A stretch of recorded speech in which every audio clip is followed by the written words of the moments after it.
Now that you have the basics down, and again, don't forget all those things, and don't be afraid to try that sure out, because again, that sure out method of the bunker really promotes the proper body motion of what should be happening with bunker shots and even with pitch shots. But again, use the sure out method and then go ahead and use the basic method that we've taught you.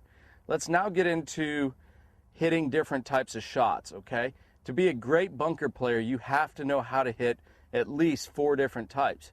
You have to have your normal shot, you have to know how to hit it high and soft, you have to know how to spin it, and you have to know how to make the ball run. So your normal shot was something we've already discussed. Ball slightly forward, normal, setup with the face open, smooth backswing, control the distance by the follow through.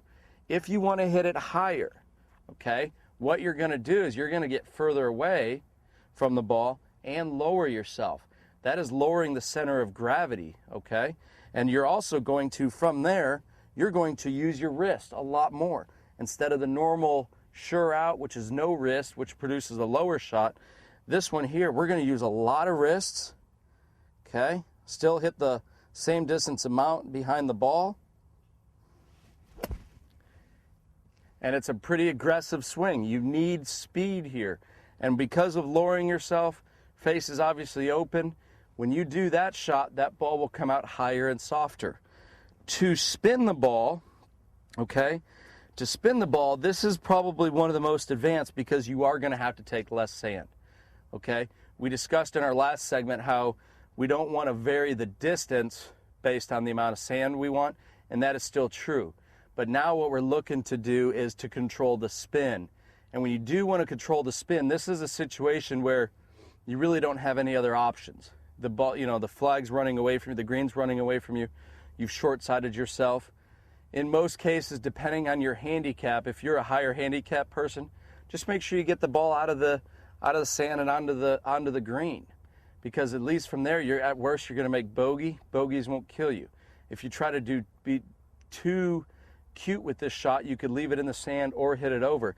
But all you're going to do here, nothing different, in essence, is you're just going to take a little bit less sand right here, same setup, and then the one difference, so we're taking less sand, and when we come through, we want our knuckles of our left hand to go to the sky, just that way. So it's here, the knuckles are going to the sky, it's the same backswing length in essence.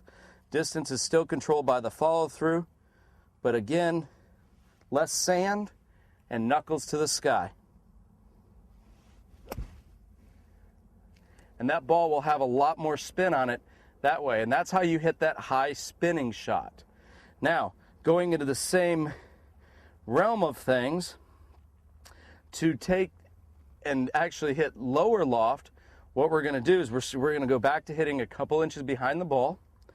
We're going to have the same setup, and on the way through, instead of these knuckles going to the sky, what you're going to feel is the knuckles actually release a little bit. The face is still open. You can play with the face by squaring it up a little bit, but again, we don't want to get the face too square because we still want the club to come out. And by having the face open, the bounce is in effect.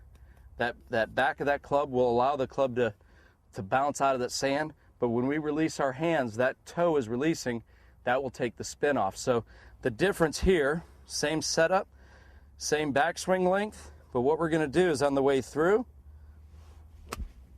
release it more that way, and that ball will come out lower and running. So let me show you 2 finishes here. Okay, and I'm going to go this way. This one here would be the spinner. You can see the angle of the shaft there, how it's this way, the knuckles are to the sky. And to hit the runner, same setup. All we're going to do, watch the finish of the club. And you can see how that ball is going to go lower, and when it lands on the green, it will release. So use those little tips there as far as the amount of sand and how your knuckles finish to create the high spinner and the low runner, and to create the higher, softer shot. All you have to do is get further away, open your stance, and lower your trajectory. What we're gonna discuss now is uphill lies, downhill lies, and plugged lies.